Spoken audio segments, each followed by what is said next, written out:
Hello and welcome to That Interview Experience, a podcast aimed at 16 to 18-year-olds and their journey into the life of interviews, I guess. What did I just call our podcast? Did I just call it That Interview Podcast or That Interview Experience or something else? Experience. Yeah, Interview Experience. I hope I did because that's what it's called. Helen, how are you? You all right? Good to see Really you good. today. Very Excellent. nice. I'm good. No, it's brilliant. I'm all over it this morning, obviously. It's a different day. So we're joined by Chris Bantock. How are you, Chris? You all right? I'm very well, thank you, Ash. Thank you. Excellent. So for people watching, listening, do you want to just let Chris has gone? Oh my God, are you recording this? And I haven't done my hair. I had the same issue this morning. Don't worry about it too much. Do you want to just let people know what you do? The young people watching this. So just give us some context.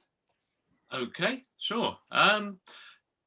Well, my background is I run a marketing agency for over 12 years. I've had, as you can tell by the lack of hair, extensive career, but that spans sort of corporate world in the IT sector with companies like Hewlett Packard, Philips, and Microsoft, and then. I dread to say over 20 years, no, not quite 20 years, 15 years, should we say, running my own businesses as consultant, but then running a sort of a 15-man agency, marketing agency, which I sold in 2018. And now I run a community for the marketing and creative sector and work with them as a mentor and a coach. To help them to become better businesses and for the owners to become better leaders. Nice. So Chris and I are in very similar spaces. We've just got slightly different target markets, but we have very similar values, which is quite nice. That's probably why we get on so well. So we get on so well, which is good. It makes life easy. So first question I have, I'm presuming that when you built that, your old business, that you recruited and that you took people on and you were involved in that in your corporate career as well. So what do you, especially in terms of young people, if you're looking for somebody who is maybe coming in at that sort of the lower end of the organization, the entry point. Okay, so what are you looking for in a young person when they're this is probably the first step of a career or their first proper job? Yeah. What excites you when you see the right sort of individual?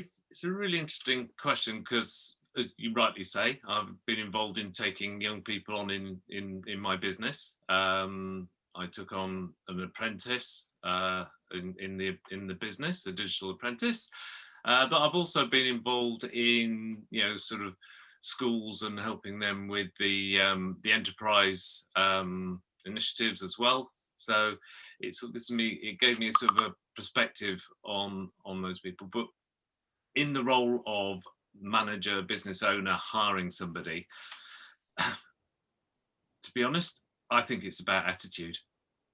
And that's really what I look for. There's an adage, you hire on attitude, not aptitude. And I think when you're of that age, yes, you've got a certain amount of experience, but not a huge amount. Mm-hmm. And therefore, the thing that sets you apart is potentially your attitude and your personality. Mm-hmm. And that can-do attitude. If you've got that and can demonstrate that, then I think that's something that's really important. As a young person, Chris, then how are you able to see that in CVs, for example? Because that's where people start, isn't it? Even though I'm sure, I don't particularly like CVs, but it's traditionally where we start. So as a young person, what do I do to show you that I've got the attitude you want to see? Just before you answer, Chris, while you think about that it's just watching your face there. And, we were with somebody in a previous episode, Bradley, and when you said that CV word, his face was almost identical to yours. And I just feel that we put so much pressure on people to create this perfect CV. Or you can do that, it can go on your CV and build this picture. And we don't look at them. Let's be honest. We don't look at them really, do we? So, sorry. And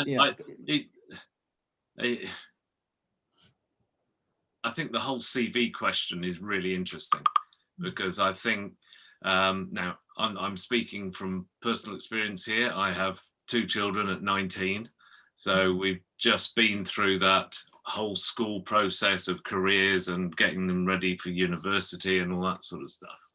And I think the schools actually are quite archaic in the way they approach modern day recruitment. And you know, the CV has been around for how many years? You know, for forever. But that was in the days, you know, when, you know, people used to write handwritten letters, you know, instead of an email with an attachment. And you know, in today's environment, you know, somebody can very, very easily put together their own personal website, yes, which is their own CV. Yeah. And I think what is more important than your own CV is your own personal brand. And if children were taught about their own personal brand and what they stand for and their values and how to communicate those, that would have far more impact than how to write a CV, in my opinion. I agree. I am on a bit of a mission to try and remove CVs from the recruitment process. However, because it's culturally acceptable, it's a necessary evil, unfortunately. So 16 to 18-year-olds and, you know, your children, they have to be good at writing CVs, unfortunately. But I like your idea of having different formats, essentially, of how you show who you are. And if you have a website, you can have video on there. You can have animations on there if you're a creative. You know, there's lots of different ways to show who you are. Yeah. So the purpose of a CV is to get the recruiter to the next level. Yeah. Yep. So that's its job. Exactly. So so I'm a recruiter. Sorry about that. Some of us are actually quite nice. And I see it as someone putting their hat in the ring. That is all they're doing. All they're doing is telling me, they're knocking on my door and saying, look at me. I immediately go back with questions, including video questions that they have to answer on video. And I much prefer that than I then look at the CV if I'm intrigued. If they've given me enough from those answers, then I look at the CV. Yeah. And in many respects, the CV is the tick box.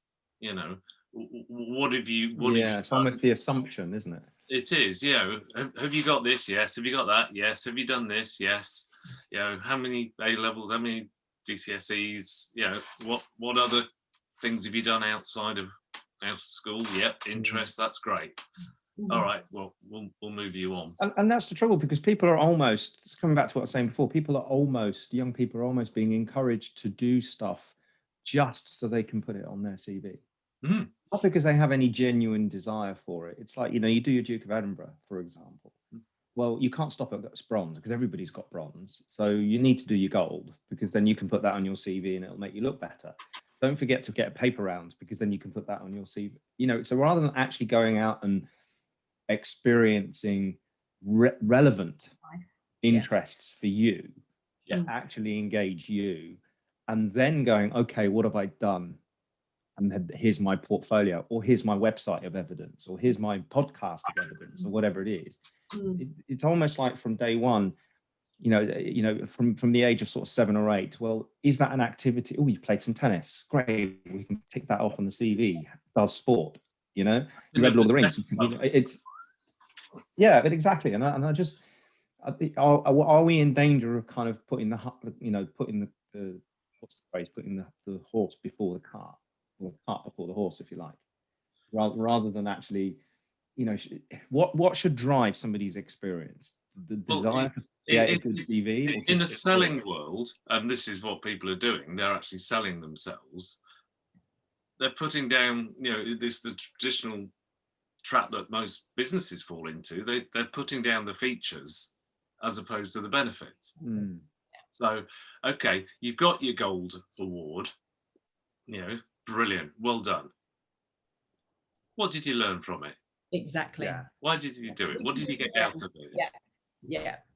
Now, those two things are very, very different, and they have very, very different meanings and very, very different impacts. Yeah.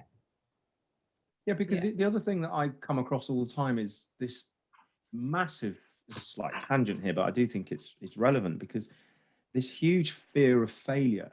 There's an element of trying to produce the perfect CV. Do you know what I mean? And but does the perfect CV, and no such thing. I was going to say, who says it's perfect who CV? says it's perfect? Yeah. You know, So, and but the more important thing, does that CV, the perfect CV, stand out from all the other CVs? but I would rather have somebody go, do you know what? I've got my bronze, say a B, and I didn't do silver and gold because I discovered I didn't like it and it wasn't for me. Okay, there's some honesty. You've learned something about yourself, and I'm all right with that. You've learned something and you're willing to tell people about it. You know, you're willing to be vulnerable about it and be honest. Yeah, absolutely. Yeah. And that won't suit everyone. So the perfect CV, if you look at corporates, and Chris, you've worked in corporates, you know what it's like. It is more of a tick box exercise when it comes to CVs. It's far more about keywords. In smaller organizations, between the three of us, we can be more picky about what we want to see on that marketing document called a CV. Yeah, and then it comes back to, for the young person, understanding the nature of the organization that they're going into, and creating, you know, it's I mean, Chris, you're the expert at this, but it's marketing. It's understanding your market, isn't it? Yes. Fundamentally, you are selling yourself to a market. So the first thing you have to do is immerse yourself in understanding what it is that market wants. And once you understand it, then you can pick the media and the message that you're going to use. I use. think one of the things with CVs is what most people do is they've got the CV, they'll apply for 10 jobs, they'll print off the same CV and send it into all 10 jobs.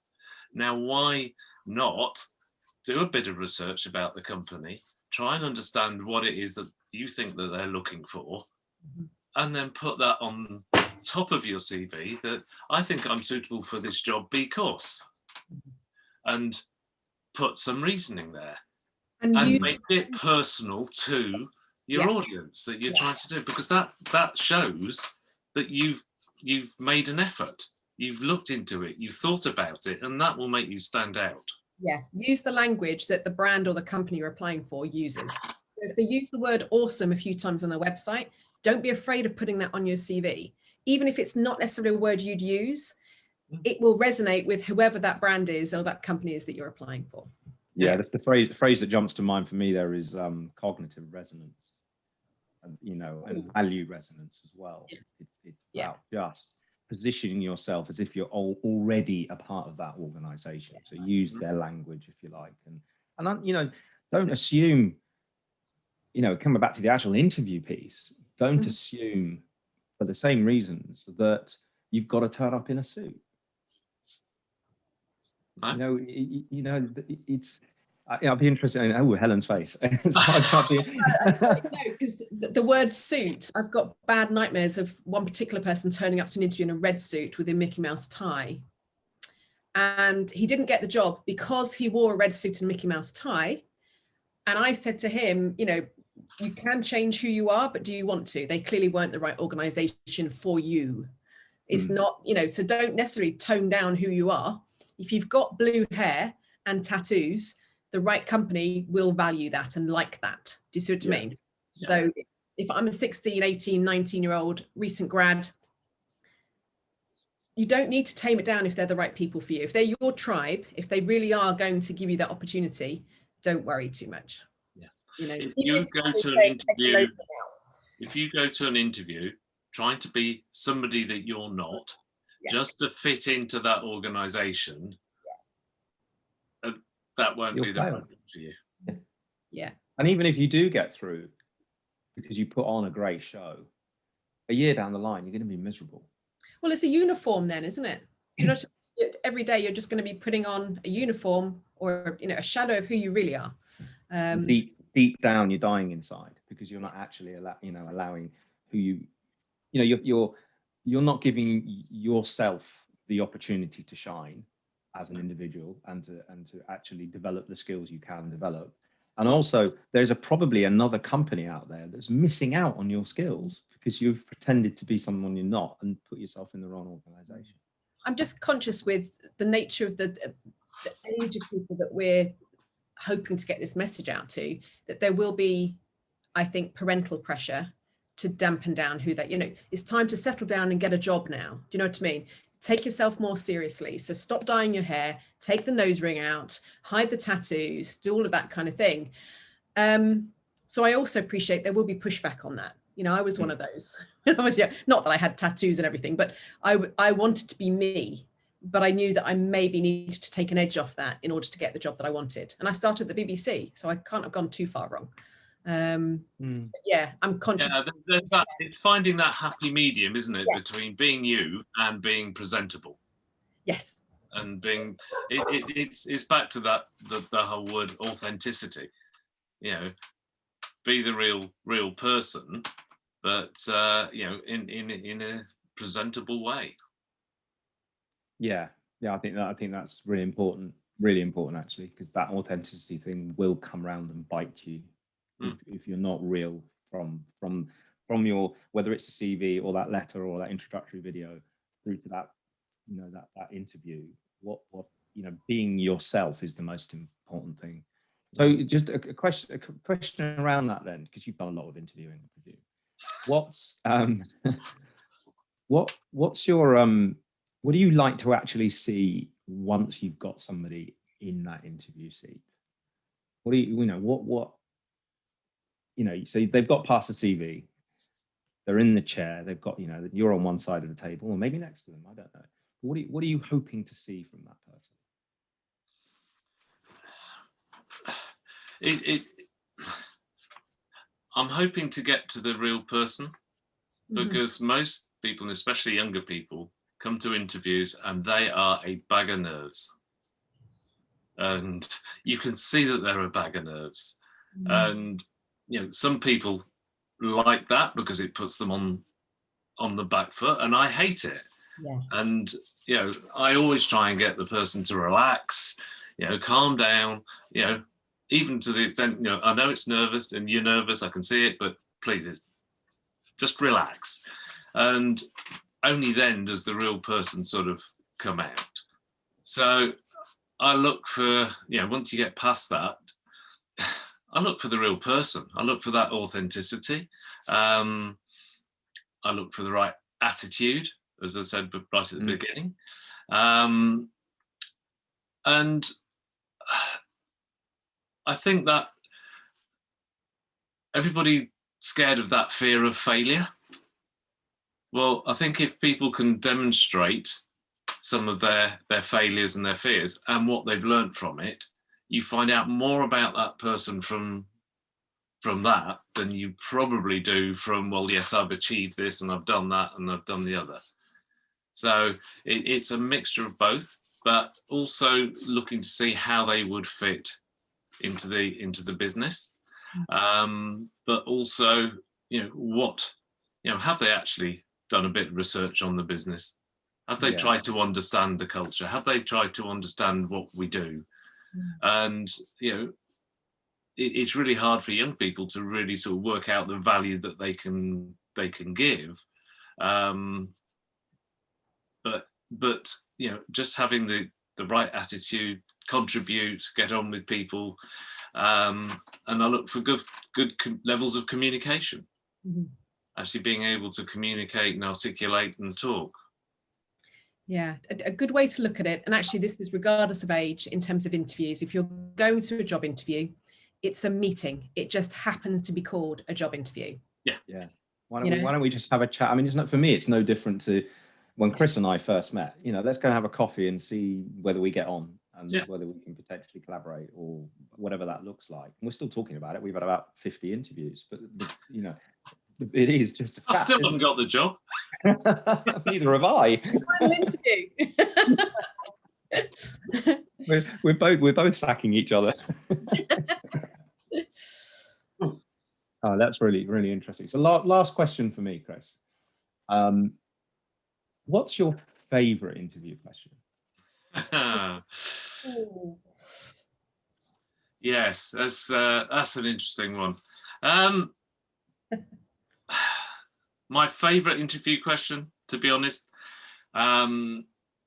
is about a situation, putting somebody into a situation. And the situation is that you're driving down the road in a small car. The weather is awful. You're in the middle of a storm, thunder and lightning everywhere. And you come across a bus stop. And at the bus stop, there are 3 people. There is an old woman who's very frail and near end of life. There is your best mate that once saved your life. And then there is the girl of or boy of your dreams, right? You have 1 seat in the car. Who would you say? I'm not answering that. I'm not answering that. I don't ever want to interview for a job with you, Chris. Horrible. I love the question. I love it. It goes straight to the values of that person, doesn't it? Yeah. And is there actually a right answer? Because if they can explain why, surely that's what you're looking for. Exactly. You know, there is a good answer. Yes. But who would you put in your car? You've got 1 spot. Go. so I give the keys to the car to my messmate, and he can take the old woman to hospital, and I can stay and protect the love of my life. Come on. My brain didn't even go there. That's brilliant. I love it. That's brilliant. I trusted you. That was a normal interview question, but there was a twist. I love it. I like that. That's I really love it. good. Yeah. Has anybody ever given that answer? No. They might do now. Yeah, exactly. But it's, to be honest, it's more the thought process that people go through. Yeah. I'm not sure. This probably explains why we're not working together, because I'd have failed. Oh, brilliant. Chris, I'm very aware that as we record this, you're about to do a gig on Clubhouse in a few minutes' time. So Indeed. thank you. Host a room on Clubhouse. So we should move this to Clubhouse at some point, actually. That would be a good idea to do that. Thank you, mate. Thank you for coming in and sharing your experience and your knowledge and your ideas. I hope it's given some insight and some useful things to get people thinking. And you've armed people with the answer to a fantastically complex question. And I'm going to swipe and deploy that question, if that's all right with you. Love that question. Yeah. I like the answer more, I think. Yes. Than the question. Yes. Yeah. Brilliant. All right, buddy. Thank you very much for coming along. Thanks, Chris. Good to see you. Cheers. Cheers. Bye. Bye.